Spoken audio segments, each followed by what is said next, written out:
जय हिंद साथियों, आप सभी का स्वागत है आपके अपने यूट्यूब चैनल रामपुर स्टडी में। तो मैं आप लोगों के सामने जो है स्टैटिक जीके से संबंधित टॉप 25 क्वेश्चन लेकर आ रहा हूं, जो कि आपके सभी एग्जाम के लिए महत्वपूर्ण होंगे। स्टैटिक जीके टॉप 25 क्वेश्चन होंगे और ये जो है आपके सभी प्रतियोगी परीक्षाओं के लिए जो है मोस्ट इम्पॉर्टेंट होने वाले हैं। तो चलिए स्टार्ट करते हैं। आज का हमारा फर्स्ट क्वेश्चन है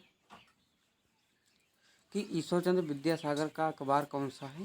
तो ईश्वरचंद्र जो विद्यासागर हैं, इनका अखबार जो है आपका ये हो जाएगा सोम प्रकाश। कौन सा? सोम प्रकाश। ये जो है इनका अखबार हो जाएगा, ये आप लोग ध्यान रखिएगा। फिर क्वेश्चन नंबर 2 दिया हुआ है कि नीति निर्देशक तत्व कहाँ से लिए गए हैं। तो नीति निर्देशक जो तत्व हैं तो ये लिए गए हैं आपके आयरलैंड से। कहाँ से लिए गए हैं? आयरलैंड से जो है ये लिए गए हैं, आयरलैंड। इसको आप लोग ध्यान रखिएगा, ये आयरलैंड से लिए गए हैं। और ये जो किस अनुच्छेद में इसका उल्लेख, कितने अनुच्छेद में इनका उल्लेख किया गया है। तो अनुच्छेद नंबर जो 51 यानी 36 से लेकर के 51 तक जो है इसका उल्लेख किया गया है। अनुच्छेद नंबर 36 से लेकर, ये आप लोग ध्यान रखिएगा, अनुच्छेद नंबर 36 से लेकर 51 तक जो है नीति निर्देशक तत्व का जो उल्लेख किया गया है। इसको आप लोग ध्यान रखिएगा संविधान में, ये आप लोगों को जो ध्यान रखिएगा। फिर क्वेश्चन नंबर 3 दिया हुआ है कि इंडियन नेशनल आर्मी पुस्तक किसकी है। तो इंडियन जो नेशनल आर्मी पुस्तक है ये है आपकी सुभाष चंद्र बोस की। किसकी है? नेताजी सुभाष चंद्र बोस की।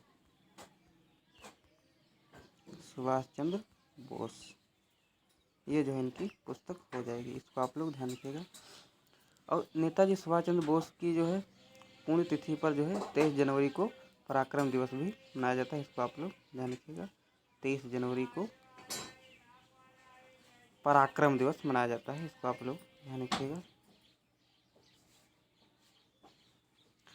फिर क्वेश्चन नंबर 4 दिया हुआ है कि नागार्जुन बांध कहाँ स्थित है।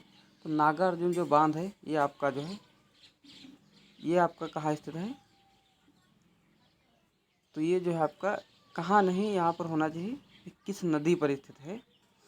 नागार्जुन बांध किस नदी पर स्थित है या किस नदी पर बना है, किस नदी पर बना है। तो ये आपका जो है बना है कृष्णा नदी पर। कहाँ बना है? कृष्णा नदी पर जो है ये आपका नागार्जुन बांध बना है, कृष्णा नदी पर। इसको आप लोग ध्यान रखिएगा।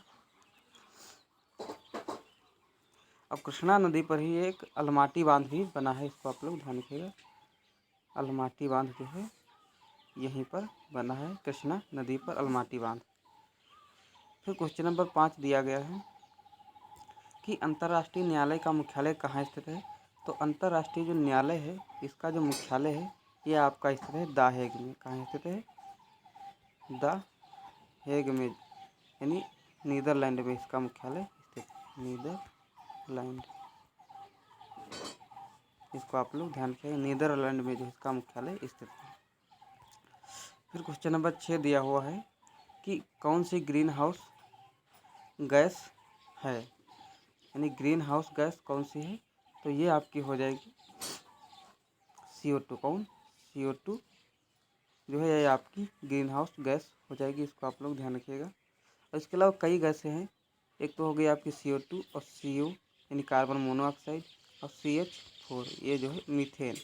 ये आपकी 3 जो है ग्रीन हाउस गैस हो जाएंगी। इसको आप लोग ध्यान रखिएगा। ये बहुत सारे जो है प्रतियोगी परीक्षाओं में पूछा गया है कि निम्न में से कौन सी ग्रीन हाउस गैस नहीं है या कौन सी ग्रीन हाउस गैस है। तो ये जो है आपकी ये तीनों जो है ग्रीन हाउस गैसें हैं। फिर क्वेश्चन नंबर अगला दिया हुआ है 7 नंबर। क्वेश्चन नंबर 7 दिया हुआ है कि लोकटक झील किस राज्य में स्थित है। यहाँ पर टा होगा। लोकटक झील किस राज्य में स्थित है। तो ये आपका स्थित है मणिपुर। कहाँ स्थित है? मणिपुर जो है ये आपका स्थित है। इसको आप लोग ध्यान रखिएगा, मणिपुर राज्य में जो है लोकटक झील स्थित है, इसको आप लोग ध्यान रखिएगा। फिर क्वेश्चन नंबर अगला दिया हुआ है कि प्रकाश की गति निम्न में से किस माध्यम में न्यूनतम होती है। तो प्रकाश की जो गति होती है वो आपकी जो है कांच में जो है न्यूनतम होती है, कांच में।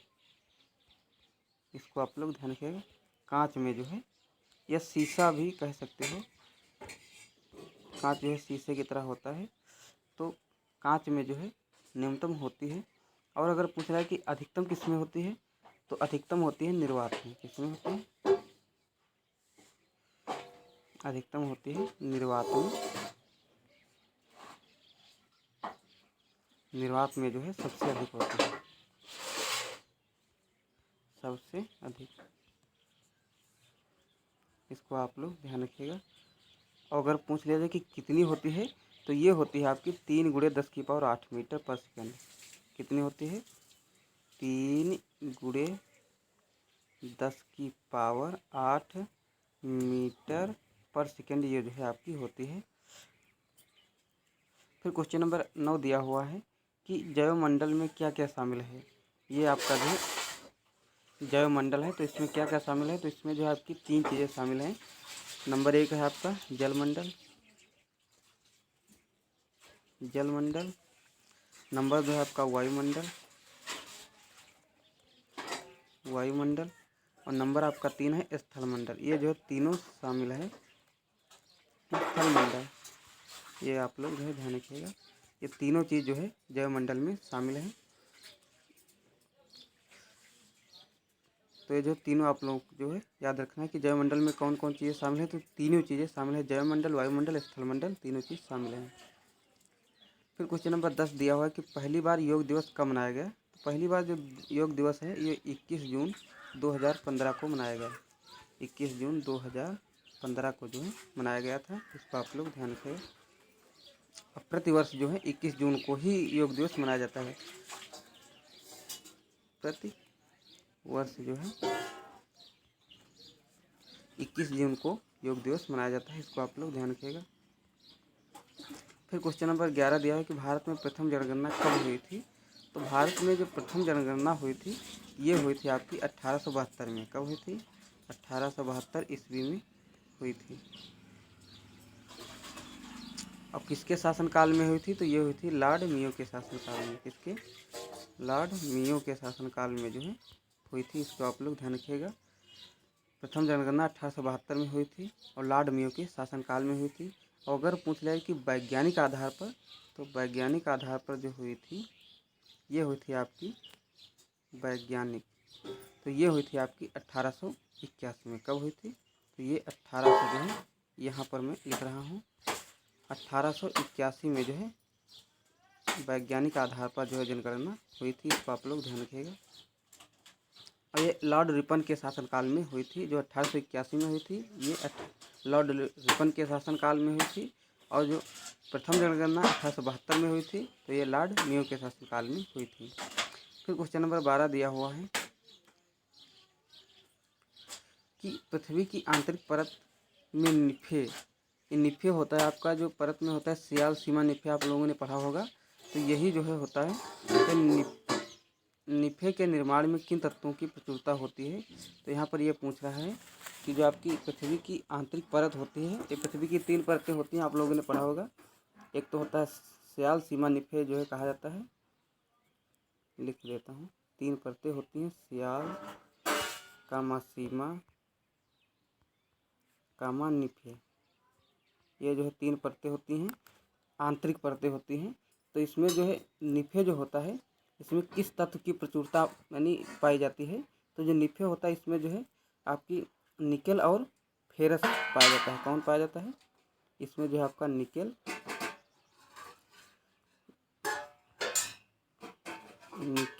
और प्लस इसमें जो है फेरस, ये जो है 2 चीज़ें निफे में पाई जाती हैं। 2 तत्वों की इसमें प्रचुरता होती है। इसको आप लोग ध्यान रखिएगा। फिर क्वेश्चन नंबर 13 दिया हुआ है कि प्रथम बौद्ध महासभा कहाँ आयोजित हुई थी। तो ये हुई थी आपकी राजगृह में। कहाँ हुई थी? राजगृह में जो है प्रथम बौद्ध संगीत जो है, या कह सकते हैं महासभा का कहाँ आयोजित हुई थी, तो जो है आपकी राजगृह में हुई थी। ये इसको फर्स्ट यहाँ पर लिख दो, फर्स्ट जो महासभा हुई थी ये राजगृह में हुई थी। और सेकेंड अगर हम बात करें तो सेकेंड ये हुई थी आपकी, सेकेंड तो वैशाली में हुई थी। कहाँ हुई थी? वैशाली में। फिर क्वेश्चन नंबर अगला दिया हुआ है 14 नंबर की, लाइकेन एक सूचक है। तो ये जो लाइकेन होता है ये किसको दर्शाता है? तो ये वायु सूचक होता है। क्या होता है? वायु सूचक, यानी वायु प्रदूषण का जो है सूचक होता है। इसको आप लोग ध्यान रखिएगा, सूचक। लाइकेन जो है एक कौवा का सवाल की जो है कड़ी होती है, बीच की कड़ी, यानी इसी को कहा गया है लाइकेन को। इसको आप लोग ध्यान रखिएगा। फिर क्वेश्चन नंबर अगला दिया हुआ है 15 नंबर कि भारत और चीन के बीच सीमा रेखा को क्या कहा जाता है? तो भारत और जो चीन देश है, इनके जो बीच की जो सीमा रेखा है, इसको जो है मैकमोहन रेखा कहा जाता है। क्या कहा जाता है? मैकमोहन रेखा जो है इसी को कहा जाता है। इसको आप लोग ध्यान रखिएगा, मैकमोहन रेखा इसी को कहा जाता है।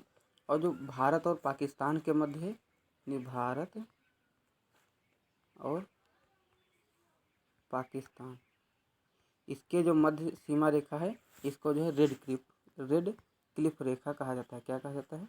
रेड क्लिफ रेखा जो है इसको कहा जाता है। ये आप लोग ध्यान रखिएगा। फिर क्वेश्चन नंबर अगला दिया हुआ है कि आयतन की दृष्टि से वायुमंडल में CO2 एंड कार्बन डाइऑक्साइड पाई जाती है। CO2 को ही कार्बन डाइऑक्साइड कहा जाता है। तो कितने % पाई जाती है यहाँ पर पूछा है, हाँ प्रतिशत में पूछा है। तो ये पाई जाती है आपकी 0.03% जो है ये पाई जाती है। और अगर हम नाइट्रोजन की बात करें तो नाइट्रोजन जो है N2 ये पाई जाती है आपकी नाइट्रोजन गैस, ये लगभग 78% जो है पाई जाती है। कहीं कहीं पर ये पॉइंटों में होता है 78 पॉइंट कुछ, कहीं कहीं पर 79 भी मिलता है, लेकिन मेन जो है 78% जो है पाई जाती है नाइट्रोजन। वायुमंडल में नाइट्रोजन जो है 78% पाई जाती है। फिर क्वेश्चन नंबर 17 दिया हुआ है कि करेवा किस प्रकार की खेती के लिए प्रसिद्ध है? तो करेवा जो है करेवा एक तरह की मिट्टी ही होती है, उसी को जो है कहा जाता है। तो करेवा जो है केसर के लिए प्रसिद्ध है, इसके लिए केसर के लिए जो है प्रसिद्ध है। इसको आप लोग ध्यान रखिएगा। फिर क्वेश्चन नंबर 18 दिया हुआ है कि भारत का कौन सा राज्य थोरियम उत्पादन में अग्रणी है? थोरियम जो कि आपका एक रासायनिक तत्व होता है, एलिमेंट, तो ये जो है किस राज्य में इसकी प्रचुरता सबसे अधिक पाई जाती है? तो ये केरल राज्य में जो है सबसे अधिक पाई जाती है। और यहीं पर जो है आपका सबसे जो है साक्षरता जो है प्रतिशत यहीं पर पाया गया है। जो मेल और फीमेल का जो साक्षरता प्रतिशत होता है ये केरल राज्य में ही पाया जाता है। इसको आप लोग ध्यान रखिएगा। फिर क्वेश्चन नंबर 19 दिया हो कि कौन सा तत्व पौधे के लिए आवश्यक नहीं है? तो ये आपका हो जाएगा कार्बन। कार्बन जो है पौधों के लिए आवश्यक नहीं है, इसको आप लोग ध्यान रखिएगा। फिर क्वेश्चन नंबर अगला दिया हुआ है, यहाँ पर देखो कौन सा तत्व पौधों के लिए आवश्यक नहीं है? कार्बन हो जाएगा, यानी कि ज़रूरी नहीं है, हो तो ना हो तो कार्बन जो है ये पौधे के लिए आवश्यक नहीं है। फिर क्वेश्चन नंबर 20 दिया गया है वायु की गति मापी जाती है। तो वायु की जो गति होती है ये आपकी एनीमोमीटर से नापी जाती है। किससे? एनीमोमीटर से जो है ये मापी जाती है। इसको आप लोग ध्यान रखिएगा। वायु की गति जो है एनीमोमीटर से मापी जाती है। फिर क्वेश्चन नंबर 21 दिया हुआ है कि ध्वनि की गति मापी जाती है। तो जो ध्वनि की गति होती है ये आपकी मापी जाती है किससे? डेसिबल से। किससे? डेसिबल से जो है ये मापी जाती है। इसको आप लोग ध्यान रखिएगा। ध्वनि की जो इकाई होती है मापने की वो डेसिबल होती है। फिर क्वेश्चन नंबर 22 दिया है कि जेनेटिक्स शब्द किसने दिया था? तो जेनेटिक्स शब्द जो है ये आपके वेटसन ने दिया था। किसने? वेटसन नाम के एक वैज्ञानिक थे, इन्होंने जो है ये आपका जेनेटिक्स शब्द दिया था। फिर क्वेश्चन नंबर अगला दिया हुआ है 23 नंबर कि जबलपुर किस नदी के किनारे स्थित है। तो जबलपुर जो है आपका नर्मदा नदी के किनारे स्थित है। तो ये क्वेश्चन अभी जो है CHSL में जो है पूछा गया था कि जबलपुर किस नदी के किनारे स्थित है। तो ये नर्मदा नदी के किनारे जो है स्थित हो जाएगा। और ये क्वेश्चन अभी जो है CHSL के एग्ज़ाम में जो है ये पूछा गया था अभी 2-3 दिन पहले। तो मैंने वहीं से क्वेश्चन लिए हैं। तो ये जो आपका जबलपुर नर्मदा नदी के किनारे स्थित है। फिर क्वेश्चन नंबर अगला दिया है 24 नंबर कि पेरिस किस नदी के किनारे स्थित है। तो पेरिस जो है ये आपका सीन नदी के किनारे स्थित हो जाएगा। पेरिस सीन नदी के किनारे स्थित है, इसको आप लोग ध्यान रखिएगा। फिर क्वेश्चन नंबर 25 दिया हुआ है कि लंदन किस नदी के किनारे स्थित है। तो ये लंदन जो है आपका ये थेम्स नदी के किनारे स्थित है। कहाँ? थेम्स नदी के किनारे जो है ये आपका लंदन स्थित हो जाएगा। फिर क्वेश्चन नंबर अगला दिया हुआ है कि लाहौर किस नदी के किनारे स्थित है। तो ये आपका जो है रावी नदी के किनारे हो जाएगा।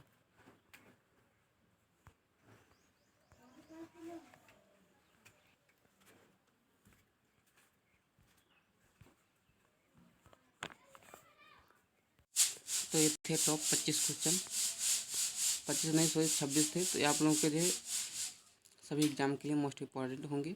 चलिए वीडियो को समाप्त करते हैं। सभी से रिक्वेस्ट है कि हमारे यूट्यूब चैनल को सब्सक्राइब करिए और शेयर ज़्यादा से ज़्यादा कर दीजिएगा। जय हिंद, जय भारत।